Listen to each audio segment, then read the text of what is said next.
আসসালামু আলাইকুম, আমার নাম রফিক, একজন ব্যবসায়ী। অনেক অমুসলিম বলে যে ইসলাম যখন মূর্তি পূজার বিরুদ্ধে, তখন মুসলমানরা কেন ইবাদতের সময় কাবার সামনে নতজানু হয়?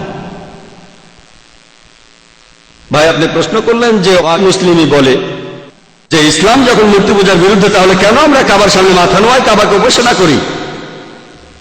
যার অর্থ আমরাই সবচেয়ে বড় মূর্তি পূজারী। মুসলিমরা আমরা মাথা নোয়াই কাবা শরীফের দিকে। কাবা হলো আমাদের কিবলা, আমাদের দিক নির্দেশনা। আমরা কিন্তু কাবাকে উপাসনা করি না, মাথা নোয়াই কাবা শরীফের দিকে।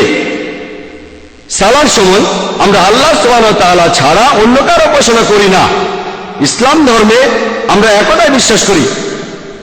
ধরুন, এখানে মুসলিমরা সালাত আদায় করবে, কেউ হয়তো বলবে উত্তর দিকে মুখ করে দাঁড়াই, কেউ বলবে দক্ষিণ দিকে মুখ করে দাঁড়াই, কেউ বলবে পূর্ব দিকে, কেউ বলবে পশ্চিমে। আমরা কোন দিকে ফিরে দাঁড়াবো? তাই একতার জন্য এই পৃথিবীর সব মানুষ, পৃথিবীর সব মুসলিম, আমাদের আল্লাহ সুবহানাহু ওয়া তাআলা নির্দেশ দিয়েছেন যে আমরা কাবার দিকে মুখ করে দাঁড়াবো। যদি আপনি থাকেন পশ্চিমে, আপনি পূর্ব দিকে ফিরে দাঁড়াবেন। যদি থাকেন পূর্ব দিকে, পশ্চিম দিকে ফিরে দাঁড়াবেন। যদি উত্তরে থাকেন, দক্ষিণ দিকে ফিরে দাঁড়াবেন। দক্ষিণে থাকলে উত্তরে ফিরে দাঁড়াবেন। সব মুসলিম একতার জন্য কাবার দিকে মুখ করে দাঁড়ায়। আর মুসলিমরাই ইতিহাসে প্রথম পৃথিবীর ম্যাপ এঁকেছিল। যখন ম্যাপটা আঁকা হয়, সেখানে দক্ষিণ মেরু ছিল উপরে আর উত্তর মেরু ছিল নিচে। আলহামদুলিল্লাহ, কাবা এবং মক্কা শহরটা ছিল কেন্দ্রে।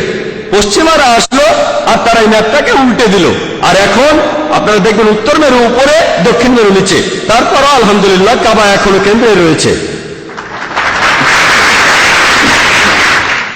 আর আমরা মুসলিমরা হজে যাই, আর তাওয়াফের সময় আমরা কাবার চারপাশে প্রদক্ষিণ করি। আমরা প্রদক্ষিণ করে এটা বোঝাই যে কোনো বৃত্তের, সব বৃত্তেরই একটা কেন্দ্র থাকে। এটার মানে আমরা ইবাদত করি শুধুমাত্র আল্লাহ সুবহানাহু ওয়া তাআলার, আর কারো নয়। এই ব্যাপারে সবচেয়ে ভালো উত্তর দিয়েছিলেন হযরত ওমর রাদিয়াল্লাহু তাআলা আনহু। তিনি ছিলেন ইসলামের দ্বিতীয় খলিফা। সহিহ বুখারীতে এর উল্লেখ আছে, দ্বিতীয় খণ্ডে 56 নম্বর অধ্যায়ের 675 নম্বর হাদিসে, বুক অফ হজে।